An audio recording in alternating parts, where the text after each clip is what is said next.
Leitura da Bíblia, do dia 11 de agosto. O livro de Neemias, capítulo 1, versículo 1, até o capítulo 3, versículo 14, dentro do roteiro de leitura da Bíblia em um ano. As palavras de Neemias, filho de Acalias. No mês de Quisleu, no ano 20º, estando eu na cidadela de Susã, veio Anani, um de meus irmãos, com alguns de Judá. Então lhes perguntei pelos judeus que escaparam e que não foram levados para o exílio e acerca de Jerusalém. Disseram-me: os restantes que não foram levados para o exílio e se acham lá na província estão em grande miséria e desprezo. Os muros de Jerusalém estão derribados e as suas portas queimadas. Tendo eu ouvido estas palavras, assentei-me e chorei, e lamentei por alguns dias, e estive jejuando e orando perante o Deus dos céus. E disse: Ah, Senhor, Deus dos céus, Deus grande e temível, que guardas a aliança e a misericórdia para com aqueles que te amam e guardam os teus mandamentos. Estejam, pois, atentos os teus ouvidos e os teus olhos abertos para acudires à oração do teu servo, que hoje faço à tua presença, dia e noite, pelos filhos de Israel, teus servos. E faço confissão pelos pecados dos filhos de Israel, os quais temos cometido contra ti, pois eu e a casa de meu pai temos pecado. Temos procedido de todo corruptamente contra ti. Não temos guardado os mandamentos, nem os estatutos, nem os juízos que ordenaste a Moisés, teu servo. Lembra-te da palavra que ordenaste a Moisés, teu servo, dizendo: se transgredirdes, eu vos espalharei por entre os povos. Mas, se vos converterdes a mim, e guardardes os meus mandamentos e os cumprirdes, então, ainda que os vossos rejeitados estejam pelas extremidades do céu, de lá os ajuntarei e os trarei para o lugar que tenho escolhido, para ali fazer habitar o meu nome. Estes ainda são teus servos, e o teu povo que resgataste com teu grande poder e com tua mão poderosa. Ah, Senhor, estejam, pois, atentos os teus ouvidos à oração do teu servo e à dos teus servos que se agradam de temer o teu nome. Concede que seja bem-sucedido hoje o teu servo e dá-lhe mercê perante este homem. Nesse tempo, eu era copeiro do rei. Capítulo 2. No mês de Nisã, no 20º do rei Artaxerxes, uma vez posto o vinho diante dele, eu o tomei para oferecer e lhe o dei. Ora, eu nunca antes estivera triste diante dele. O rei me disse: por que está triste o teu rosto, se não estás doente? Tem de ser tristeza do coração. Então temi sobremaneira e lhe respondi: viva o rei para sempre! Como não me estaria triste o rosto, se a cidade onde estão os sepulcros de meus pais está assolada e tem as portas consumidas pelo fogo? Disse-me o rei: que me pedes agora? Então orei ao Deus dos céus e disse ao rei: Se é do agrado do rei, e se o teu servo acha mercê em tua presença, peço-te que me envies a Judá, a cidade dos sepulcros de meus pais, para que eu a reedifique. Então, o rei, estando a rainha assentada junto dele, me disse: Quanto durará a tua ausência? Quando voltarás? Aprouve ao rei a enviar-me, e marquei certo prazo. E ainda disse ao rei: Se ao rei parece bem, deem-se-me cartas para os governadores da além do Eufrates, para que me permitam passar e entrar em Judá, como também carta para Asaf, guarda das matas do rei, para que me dê madeira para as vigas das portas da cidadela do templo, para os muros da cidade e para a casa em que deverei alojar-me. E o rei mas deu, porque a boa mão do meu Deus era comigo. Então fui aos governadores da além do Eufrates e lhes entreguei as cartas do rei. Ora, o rei tinha enviado comigo oficiais do exército e cavaleiros.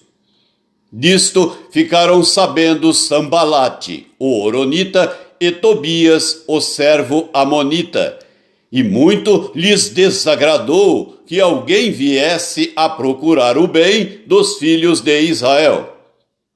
Cheguei a Jerusalém, onde estive 3 dias. Então, à noite me levantei, e uns poucos homens comigo. Não declarei a ninguém o que o meu Deus me pusera no coração para eu fazer em Jerusalém. Não havia comigo animal algum, senão o que eu montava. De noite saí pela porta do vale, para o lado da fonte do dragão, e para a porta do monturo, e contemplei os muros de Jerusalém, que estavam assolados, cujas portas tinham sido consumidas pelo fogo. Passei à porta da fonte e ao açude do rei, mas não havia lugar por onde passasse o animal que eu montava. Subi à noite pelo ribeiro e contemplei ainda os muros. Voltei, entrei pela porta do vale e tornei para casa. Não sabiam os magistrados aonde eu fora, nem o que fazia, pois até aqui não havia eu declarado coisa alguma, nem aos judeus, nem aos sacerdotes, nem aos nobres, nem aos magistrados, nem aos mais que faziam a obra.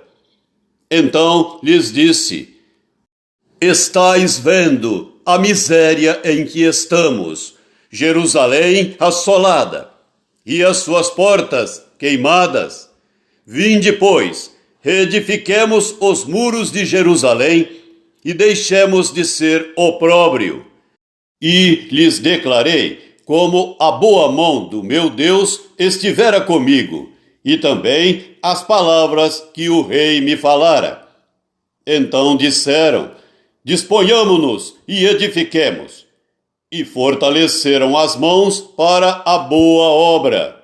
Porém, Sambalate, o Horonita, e Tobias, o servo amonita, e Gesem, o arábio, quando o souberam, zombaram de nós, e nos desprezaram, e disseram: Que é isso que fazeis?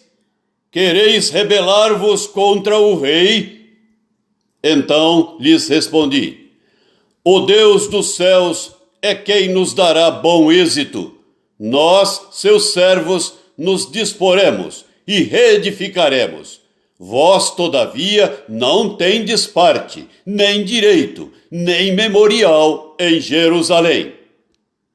Capítulo 3. Então se dispôs Eliasibe, o sumo sacerdote, com os sacerdotes seus irmãos, e reedificaram a porta das ovelhas, consagraram-na, assentaram-lhe as portas e continuaram a reconstrução até à Torre do Sem e à Torre de Ananel. Junto a ele edificaram os homens de Jericó. Também ao seu lado edificou Zacur, filho de Inri. Os filhos de Asenaá edificaram a Porta do Peixe. Colocaram-lhe as vigas e lhe assentaram as portas com seus ferrolhos e trancas. Ao seu lado reparou Meremote, filho de Urias, filho de Cós. Junto deste reparou Mesulão, filho de Berequias, filho de Mesezabel, a cujo lado reparou Zadok, filho de Baaná. Ao lado destes repararam os tecoitas. Os seus nobres, porém, não se sujeitaram ao serviço do seu senhor. Joiada, filho de Pazéia, e Mesulão, filho de Bezodias, repararam a porta velha. Colocaram-lhe as vigas e lhe assentaram as portas com seus ferrolhos e trancas.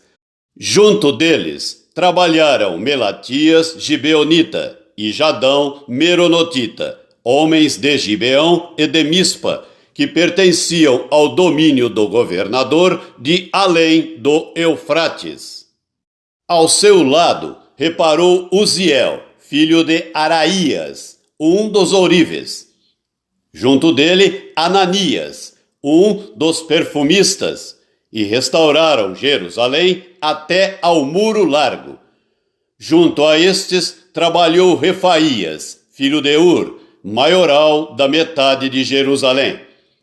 Ao seu lado reparou Gedaías, filho de Arumafe, defronte da sua casa, e ao seu lado reparou Atos, filho de Asabneias.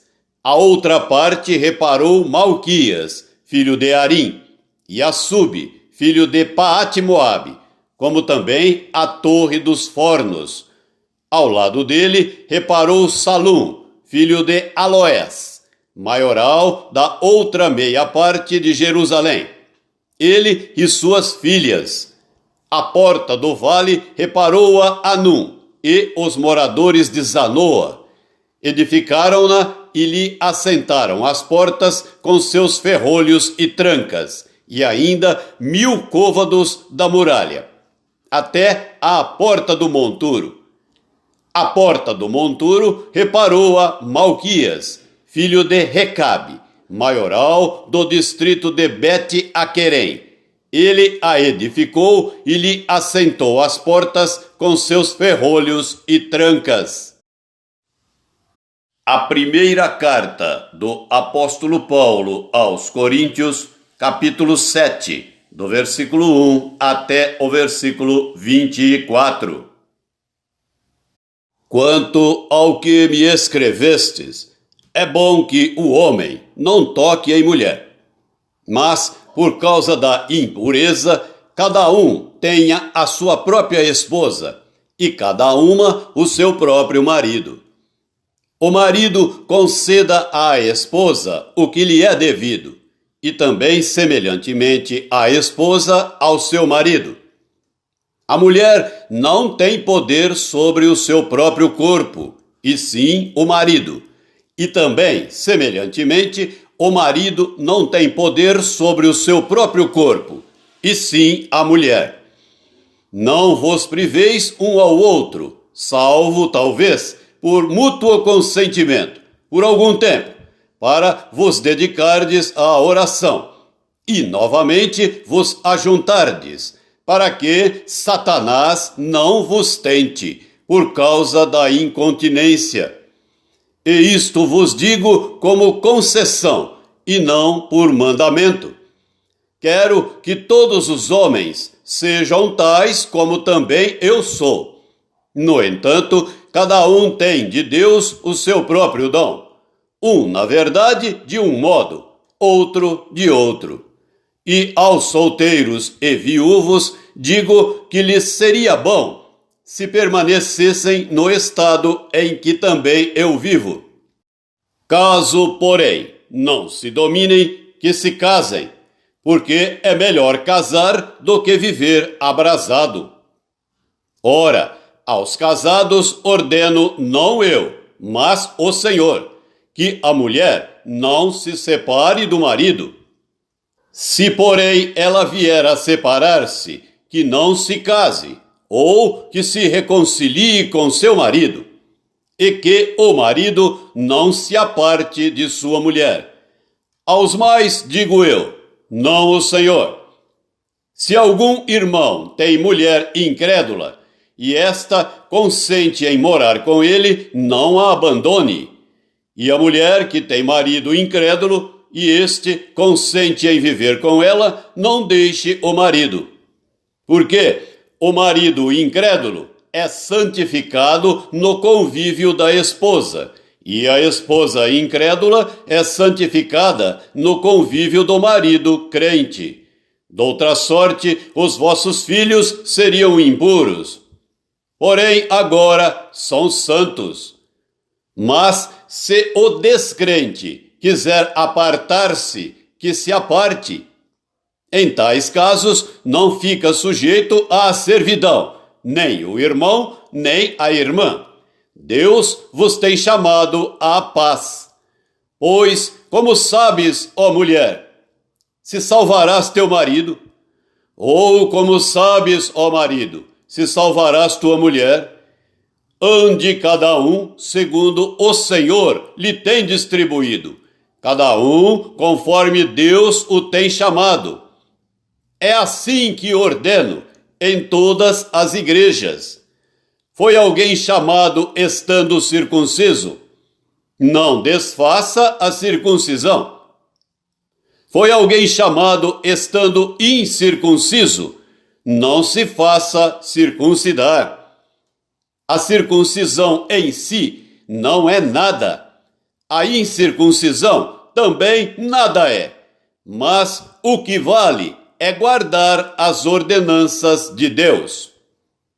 Cada um permaneça na vocação em que foi chamado. Foste chamado sendo escravo? Não te preocupes com isso, mas se ainda podes tornar-te livre, aproveita a oportunidade. Porque o que foi chamado no Senhor sendo escravo é liberto do Senhor. Semelhantemente, o que foi chamado sendo livre é escravo de Cristo. Por preço fostes comprados, não vos torneis escravos de homens. Irmãos, cada um permaneça diante de Deus naquilo em que foi chamado. Salmo 31, do versículo 19 até o versículo 24. Como é grande a tua bondade, que reservaste aos que te temem, da qual usas perante os filhos dos homens, para com os que em ti se refugiam. No recôndito da tua presença, tu os esconderás das tramas dos homens. Num esconderijo os ocultarás da contenda de línguas. Bendito seja o Senhor, que engrandeceu a sua misericórdia para comigo numa cidade sitiada. Eu disse na minha pressa: estou excluído da tua presença. Não obstante, ouviste a minha súplice voz, quando clamei por teu socorro. Amai o Senhor, vós todos os seus santos. O Senhor preserva os fiéis, mas retribui com largueza ao soberbo. Sede fortes, e revigore-se o vosso coração, vós todos que esperais no Senhor. Provérbios 21, versículo 4. Olhar altivo e coração orgulhoso, a lâmpada dos perversos, são pecado,